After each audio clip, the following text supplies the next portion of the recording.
Whew. I saw these episodes a couple hours ago, and I've just been thinking. I've been doing a couple other stuff and thinking about the episode, and I'm going to do a little bit something different. I'm just going to talk about pretty much just my feelings on the episodes. Just give a quick synopsis. So the first half was called Demoncism. Basically, episode starts off with Star wanting to, follow up with Tom on that whole idea of them hanging out and stuff like that. And through Ponyhead-like events, we discover that Tom's going to have a Demoncism, which apparently means that, it's going to drastically change like his personality because it's going to remove all the evil out of him and stuff like that. When Star hears about this, they go and find where Tom is having his Demoncism, and Star confronts him. Tom says that he's doing this of his own choice, that he wants to do this because he saw Star trying to change herself, wanting to be a better princess, and he wants to do the same for himself. He wants to be a better person, be a better prince. While Star appreciates that, she doesn't want him to do it because it's going to change his personality, but he feels that it's the only way. They have a disagreement, and she runs off with Ponyhead. When the Demoncism starts, in some imagery that I can't believe they let pass on Disney XD, seriously creepy, Star comes back after they see the explosion and hear it. And when she sees that, he's going berserk and looks really painful, the monks who are doing the Demoncism leaves, and she's asking, aren't you going to stay and help him? They're like, nope. And she tries to help him. She comforts him. She holds him and says, Tom, it's going to be okay. I got you. Tom wakes up saying that, is everything all right? What happened? The monks say that the Demoncism was a success. In a really funny bit, they have a jar with, this tiny little flame, and he's like, wow, all that anger was caused by that little thing? And they're like, no, that was only one of a million. We're gonna have to put you on a 13-year plan. And I was like, man, can life just give this guy a break? He's genuinely trying. Tom is, distraught that he feels like he's going to be evil forever. But Star reminds him that the fact that you want to change and that you're trying to change means you're taking a step in the right direction. So Tom promptly says no to the 13-year plan, saying that he doesn't need it. And the episode ends with Star asking if he still wants to get that corn dog. He says yes, and Pony says, are you guys kidding me right now? And it pans out to see that they're both holding hands, so it looks like they are dating again. I'm going to give my thoughts on that at the end of, after I review the second half of this episode.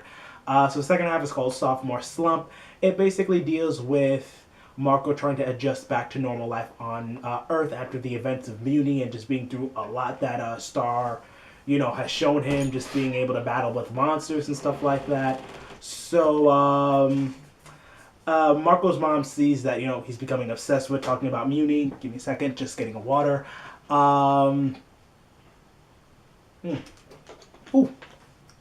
He's beginning to become more obsessed talking about Muni all the time. That's all he talks about.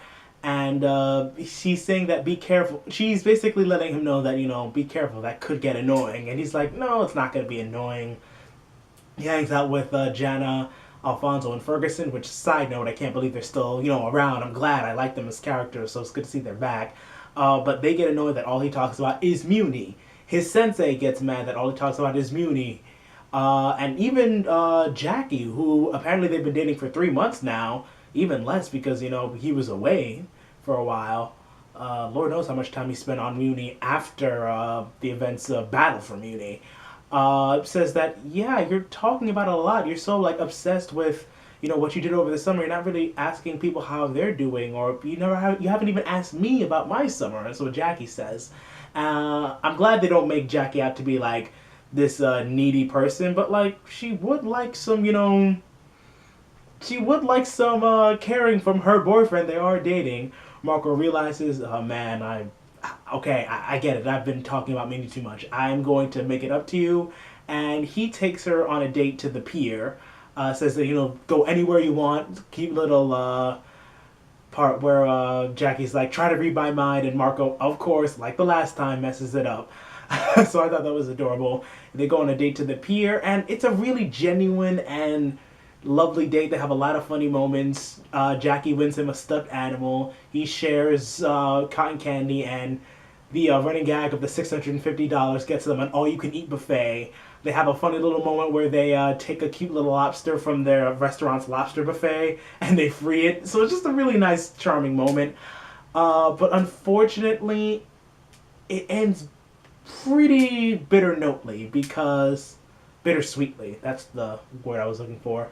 Because Marco thanks her for helping him adjust to Earth life. They hug and stuff like that, but Jackie realizes that he's still wearing the cape, so he can't let go of those events on Muni. She sits him down and says, "We need to talk," and I'm just like, they're gonna break up, aren't they? Yes, they do break up. Jackie and Marco are no longer a thing, and that's really a shame. But I'm gonna talk about that more about the end. Jackie's really sweet about it and stuff like that. She says, "I understand. You've been through a lot of Muni, and it's not Earth life isn't gonna satisfy Marco anymore. He wants more now." And she says, "I'm basically gonna give you an out." Marco's like, "No, come on. I want to make this work. You're my best friend." And Jackie, she has a little pain in her face, but immediately smiles, kisses him on the cheek, and says, "Marco, we both know that's not true." Come on, Marco. Why would he even try to pull that line on Jackie? She knows you almost as well as Star knows you. Come on.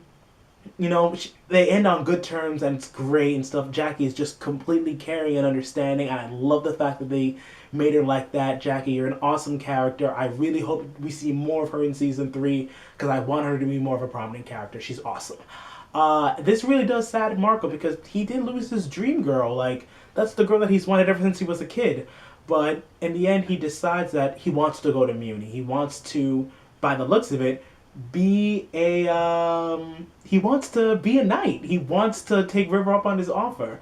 Based on the next episode, half of it is called Squire for Hire, so I'm looking forward to that. So the episode ends with him going off to Muni.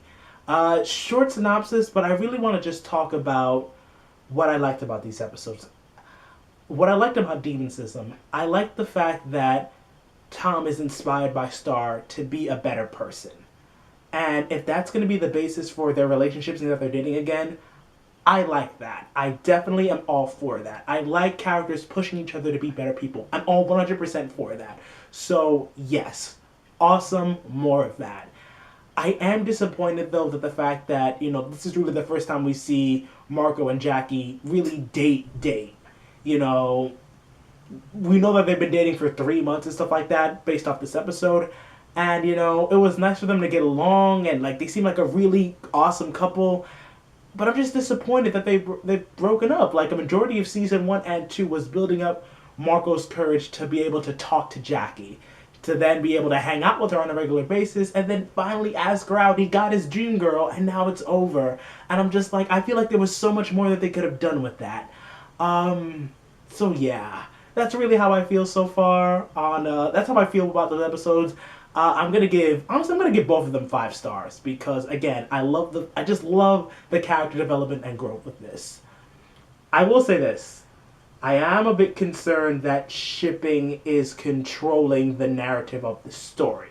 Now, if this is something that Darren and her team had already had planned, and this is going in their image, okay, I am willing to wait and see. And even if not, I'm willing to wait and see until the entire season is done to give my full analysis on it.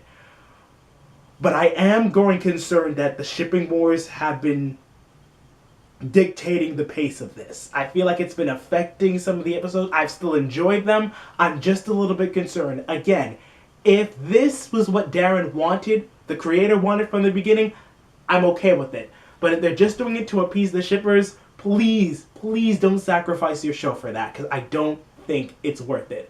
Because while I like the whole idea of Tom and Star building off of having another relationship based on the fact that they want to better each other, I think that's great. I don't like the fact that Jackie and Marco broke up so soon. I feel like there was a lot more that they could have done with this. And please, for the love of God, when Marco gets to Muni, don't do the cliche thing and make him jealous. I've seen a couple of comments saying that, "Oh, we want to see Marco jealous so we can fight for Star." I don't want that. What I liked about Sophomore Slump, the second half of this episode, was that he was just talking about his adventures in Muni in general. It wasn't so he was motivated by Star. And if this is what they're going for, I'm okay with it. If he wants to go back to Mooney to be a knight, to be stronger, to be more adventurous, I'm all for it. I am 100% for that. But if he's going back for Star, I'm going to be a little bit disappointed because it feels just like a harem anime, and I've seen enough harem anime. If I want to watch anime like that, I will go watch it. So I'm really hoping the shipping wars aren't dictating the pace of this. Again, I'm going to wait and see, but yeah, that's just how I feel about it so far. Just don't let shipping dictate the story, please. It's just, I really liked Jackie and Marco together, and you kind of pulled, I feel like they kind of pulled that plug out too early. Again, I'm glad they ended things out on okay terms. Jackie, again, she had that little face where when he said, "You're my best friend," and like she knew he's not talking about me, and like handled it maturely. I'm grateful for that. I'm grateful that they didn't mess up Jackie's character. I'm just really sad that we spent a majority of season 1 building up to that, and now it's gone within like the third episode of season, not third episode, but like pretty much like in the beginning of season 3. We're not even halfway through season 3 yet, and in the first week of the 2-week event of new episodes of Star, they're already broken up. So I was a little bit disappointed with that. But hey, one ship rose and another ship fell. If you're a fan of Tom Star, bookmark this episode. This one was for you, and please enjoy yourself. I have no problem with shipping. I just don't want it dictating the pace of the story. I don't want it affecting it. But if you are a Tom Star shipper, enjoy yourself. For all the Jarko shippers, I do apologize because I actually was backing for this one too. One more note that I'm going to make. In terms of Star and Tom's new relationship, the reason I like it because I feel like they have more in common. Obviously, they did it for a year beforehand, so obviously they like each other. So they have good, history, at least before. But again, the fact that they're, building off of each other to be better people, I really do enjoy that. That's something I can relate to. So personally, I'm all for Tom and Star having a relationship based off that because I just feel like they have more in common, more similar stuff like that. So I'm all for it. One more last comment that I'm going to make, hopefully before I run out of battery life. I feel like Tom and Star, no, not Tom and Star, Star and Marco have begun to switch personalities, where Marco used to be the safe kid and always keeping things, predictable and comfortable. Now he's wanting more adventure. Like, his boring life on Earth isn't satisfying him anymore. He wants to be a knight. He wants to go on more, daring challenges. And Star, who is still a warrior princess, obviously, is following more in her mother's footsteps to be more of a responsible princess. After the whole battle with Toffee, she realizes that, I just can't run wild anymore. I need to think before I act. So I hope they have more of that going. I like this little switch of personalities. And, they're kind of learning from each other in that kind of sense. So, yeah, that's my Star vlog for today. I will try to get the next vlog out as soon as possible for tomorrow. And I'm looking forward to it. So thank you all for watching, and I'll see you guys in the next one. Peace.